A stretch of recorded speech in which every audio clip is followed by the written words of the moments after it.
სოფლიოს მასშტაბით რუსული ნავთობის გაიაფების და რუსეთის დამატებითი სანქციების ფონზე ცხადია მცირდება საბიუჯეტო შემოსავალი, რომელსაც რუსეთი იღებს და იზრდება შესაბამისად ბიუჯეტის დეფიციტი, რომელიც 2025 წელს გაიზარდა 45 მილიარდ დოლარამდე, უბრალოდ საპროგნოზო მაჩვენებელია ეს და წესით დარიგით შეადგენს 45 მილიარდ დოლარს, ანუ ქვეყნის მთლიანი შიდა პროდუქტის 1.5%. წინა თვეში მხოლოდ წინა თვეში იყო 2 მილიარდ 200 მილიონი დოლარი. ეს მაჩვენებელი 485 მილიარდის შემოსავალი არის პროგნოზირებული და 530 მილიარდის ხარჯები არის პროგნოზირებული რუსეთის სამხედრო ბიუჯეტში, რაც მარტივად რომ ვთქვათ, კომპანიების ტერმინებში რო გადავიტანოთ, ნიშნავს იმას, რომ რუსეთი დღეს წაგებაზე მუშაობს, ფინანსურ წაგებაზე, რაც ნიშნავს იმას, რომ მას უწევს დამატებითი თანხები მოაბილიზოს სხვადასხვა გზებიდან, მათ შორის ობლიგაციების გაყიდვით, სხვადასხვა ტიპის სესხების აღებით და ასე შემდეგ. ცხადია, ყველაფერი ეს უკავშირდება ნავთობისა და გაზის სარეალიზაციო შემოსავლების შემცირებას და ფასების კლებით არის ეს განპირობებული, რადგან თუ კი მთავარი პროდუქტის ღირებულება შემცირდა, მაშინ შემოსავალი, რომელსაც მიიღებს რუსეთი, აგრეთვე შემცირდება და შესაბამისად ეს არის ის ვითარება, რომელიც აქვს ისეთ ქვეყანას, რომელიც არის დამოკიდებული დიდწილად ერთ ან ორ ან რამდენიმე ძირითად ბუნებრივ წიაღისეულზე და რუსეთის შემთხვევაში ეს ნამდვილად ასეა.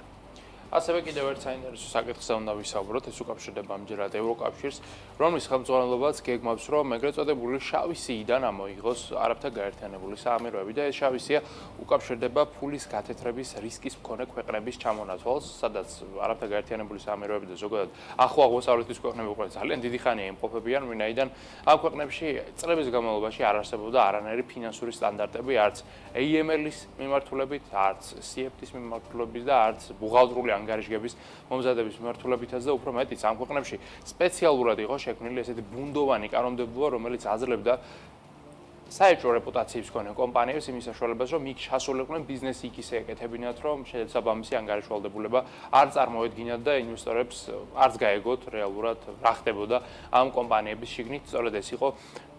გარკვეულ პერიოდში UAE-ის ერთ-ერთი მთავარი დანიშნულება, მაგრამ ქვეყანა გარვითარდა ბოლო პერიოდში ის თანამედროვე რეალურ ფინანსურ ცენტრად და ეკონომიკურ ჰაბად ჩამოყალიბდა, შესაბამისად დაინერგა AML-ის და CFT-ის სტანდარტები და ახლა უკვე გაერთიანებული საამიროები არაბთა იმყოფებიან იმ მდგომარეობაში, რომ მათ შეუძლიათ, ყოველ შემთხვევაში ზოგიერთ საამიროს, რომ იყოს ევროკავშირთან ჩართული სრულ ეკონომიკურ მდგომარეობაში და სრულ ეკონომიკურ ვაჭრობაში, შესაბამისად ეს გამოიწვევს ამ ქვეყნის ამოღებას ამ შავი სიიდან, რაც გაუხსნის ევროკავშირს იმის საშუალებას, რომ UAE-ში დააბანდოს ინვესტიციები, რადგანაც აქამდე ეს ფაქტობრივად იყო შეზღუდული, რადგანაც ინსტიტუციურ ინვესტორებს არ უყვართ გაუმჭვირვალობა და ბუნდოვანება, ხოლო თუ კი ამ მიმართულებით არ იქნება პრობლემები და ქვეყანაც არ იქნება შავ სიაში, მაშინ ინვესტიციები უფრო მეტად გაიზრდება და ეს სახელმწიფო, რომელიც წლების განმავლობაში დამოკიდებული იყო მხოლოდ და მხოლოდ ნავთობის ექსპორტზე, შეძლებს საკუთარი ეკონომიკის დივერსიფიცირებას და ისე განვითარებას, როგორც ეს თანამედროვე რეალურ სახელმწიფოს შეეფერება. არც ერთი ფინანსური ჰაბი არ არსებობს იმის გარეშე, რომ იქ მდიდარი ადამიანები არ ჩავიდნენ და კომპანიები არ დაარეგისტრირონ, ფული არ დახარჯონ და ასე შემდეგ. მდიდარ ადამიანებთან დაკავშირებით ერთი მნიშვნელოვანი სიახლე შედგა გლობალურ რეიტინგებში, Forbes-ის რეიტინგის თანახმად მეორე ადგილზე გადაინაცვლა ორაკლის დამფუძნებელმა ლარი ელისონმა, რომელმაც სიმდიდრის შეფასებით ჯეფ ბეზოს და მარკ ზაკერბერგს გადაუსწრო და ყველაფერი ეს უკავშირდება ბოლო რამდენიმე დღეში ორაკლის მიერ საფონდო ბირჟაზე დაფიქსირებულ ძალიან დიდ ზრდას, რომელმაც 10%-ს გადააჭარბა. თავად ეს კი უკავშირდება იმას, რომ ორაკმა დადო ფენომენალური კვარტალური შედეგები, განსაკუთრებით AI-ის და cloud-ის სერვისების მიმართულებით. ორაკლი არის ერთ-ერთი ყველაზე დიდი კომპანია სწორედ ამ მიმართულებით, მათ შორის ERP სისტემებს აწარმოებს და ზოგადად კორპორაციული ძალიან დიდი კომპანიებისთვის პროგრამული უზრუნველყოფის მიმართულებით არის ერთ-ერთი ლიდერი. ახლა ლარი ელისონს უსწრებს მხოლოდ ილონ მასკი, რომლის ქონების შეფასება არის 411 მილიარდი დოლარი და სხვა შორის ორაკლის აქციების ფასი რეკორდულ ნიშნულთან ახლოს არის, ძალიან $200 ვაჭრობა ერთი აქცია და ძალიან კარგი შედეგები აქვს კომპანიას, დაახლოებით 16 მილიარდი შემოსავალი დააგენერირა საგარეშო პერიოდში, რაც $1 და 70 ცენტის ტოლია თითო აქციაზე და პროგნოზირებულზე გაცილებით უკეთესი შედეგი იყო. ასევე ფანტასტიკური შედეგი აქვს მეტას, რომელიც ალბათ შეიძლება ჩაითვალოს, რომ ბოლო 5 წელს ერთ-ერთ საუკეთესო შედეგს გვაჩენებს, ვინაიდან ჩვენ გვახსოვს პერიოდი, როდესაც მეტამ განიცადა რებრენდინგი, მას შემდეგ იყო დაღმასვლის მკვეთრი პერიოდი, ლამის ტრილიონის კაპიტალიზაცია დაკარგა, თუმცა ეს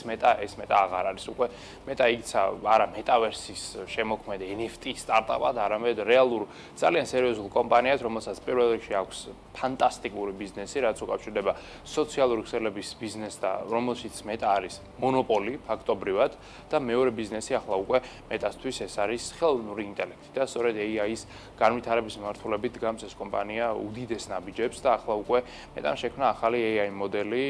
VGEPA-2 სახელით. მოდელი, რომელსაც კარგად შეუძლია 3D გარემოს აღქმა, სივრცის სიმულაცია და მარტივად რომ ვთქვათ, სივრცითი გამოთვლების განხორციელება. აქ